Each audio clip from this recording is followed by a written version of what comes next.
Hello again. We're going to finish section 1.7 about using perimeter, circumference, and area formulas.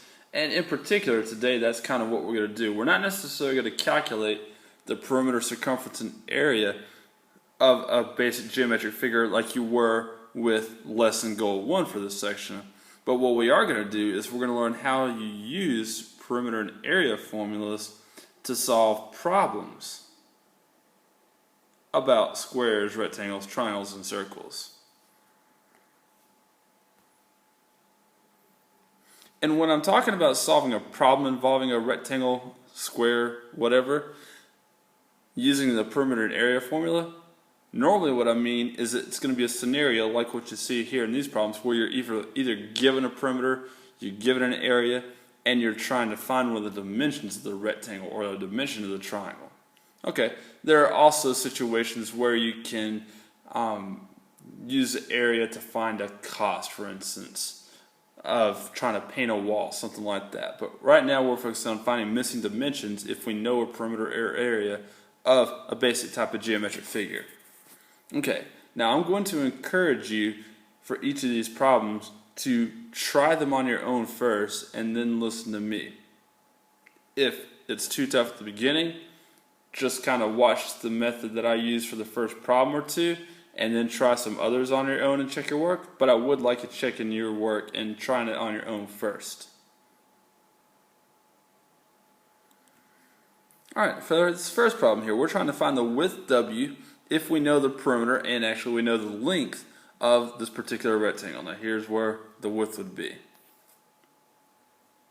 Now, in order to be able to do this, we have to be able to come up with some kind of equation or relationship between those two measurements that are given to us and the measurement that we're trying to find. Of course, the measurements that were given to us for this figure were the perimeter and the length of the rectangle.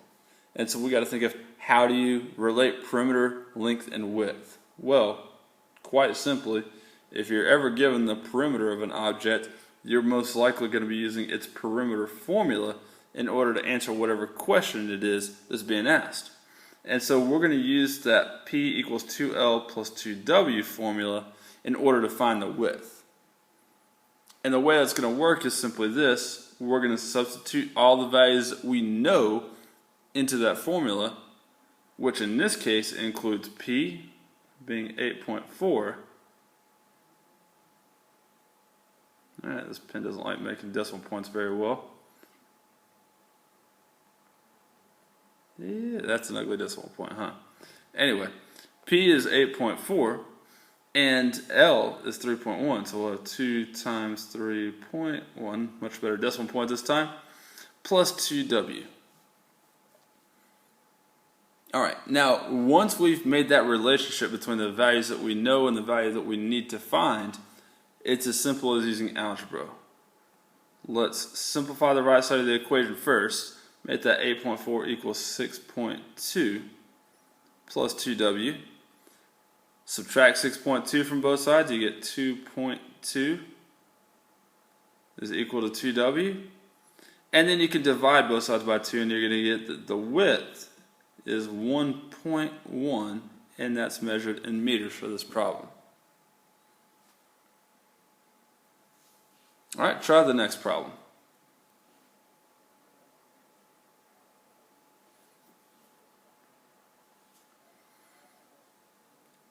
For this one, we're going to find the length of a rectangle if it has an area of 90 square centimeters and it has a width of 5 centimeters. Since you're given the area, the first thing I hope you would think of is that in order to solve this problem, we're going to need to incorporate the area formula for a rectangle, which is that the area equals the length times the width. And then quite simply we'll do what we did above with perimeter. We're going to go ahead and replace A with the value that we know for it. We don't know the length, that's what we're trying to find, so we'll just leave it as L. And we'll replace W with its value. And you can see this is going to be very simple. All we're really going to have to do is divide the area of the rectangle by its width in order to find the length. And so 90 divided by 5, it's 18. Okay, Now I know we used area, which was a square measurement, but we found a distance here, and distances are just measured in normal units, either centimeters or meters or feet or inches or that type of thing. So just the length is 18 centimeters. Let's try some problems with a different kind of shape.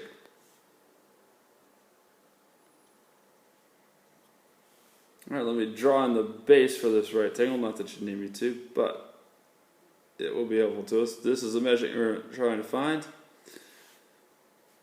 As I said earlier, I'd like you to pause, try this problem on your own, see how you do, and check your work. Kind of means the same thing, right? Anyway, do it.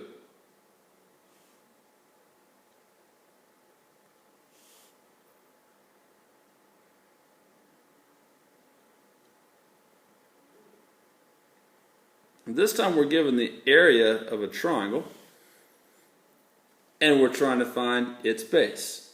We're also given the height, it turns out. So we're going to incorporate that formula that the area of a triangle equals 1/2 times the base times the height. And let's go ahead and replace the area with the measurement that we know, that's 60. That's going to equal 1/2 times the base times the height, 8. Now remember our rules for solving equations. I always like you to simplify each side of the equation to begin, and the right side of the equation can be simplified. Let's leave the left side alone. We're multiplying 1/2 times the base times 8. When you're multiplying three numbers together, you can make use of the associative and commutative properties to basically say, I want to multiply any two of those that I want to begin. So let's multiply the 1/2 and the 8. Half of 8 is 4. So we're going to end up with 4b on the right side of the equation. And then divide both sides by 4. See that you're going to get the b base is equal to 15. Attach your units there, centimeters. There's the base of that triangle.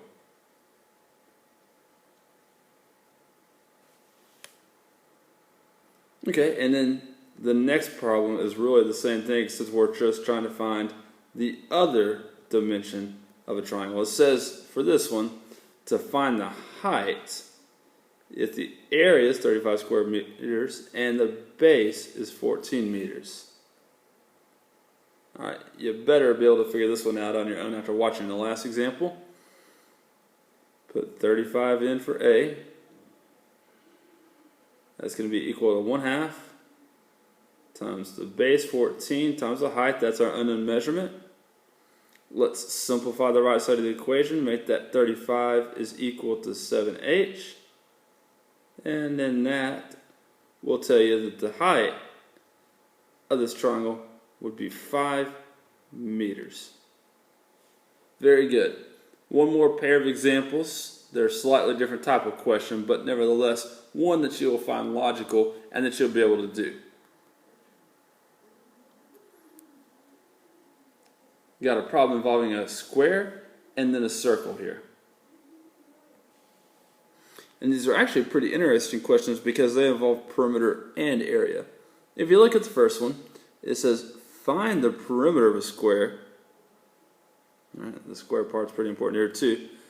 If the area of that square is 121 square millimeters.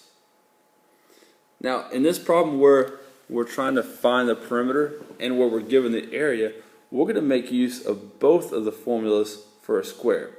Remember that the perimeter of a square is 4 times the side length. And the reason that's important to note is because in order to find the perimeter, it's the side length of the square that we're going to need to find. And then the way you find the area of a square is you just take the side length and you square it. Okay.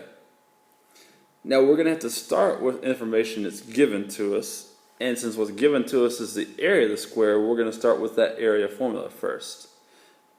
So we're going to write 121 is equal to the side length squared. And what you're going to see is going to happen is that we can use the area of the square to find out how long each side is. And then once we know how long each side is, you'll be able to use that to find the perimeter very easily. Okay, now if the side length squared is equal to 121, I think you guys know that algebraically what we're going to do is we're going to take the square root of both sides of this equation. Square root of 121 is 11, square root of s squared is s, so we get that the side length is 11, and that would be measured in millimeters for this problem.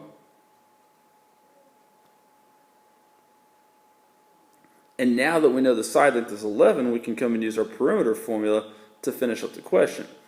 Perimeter is going to be equal to 4 times 11, so 44. That's just a linear measurement, so it's also going to be in millimeters.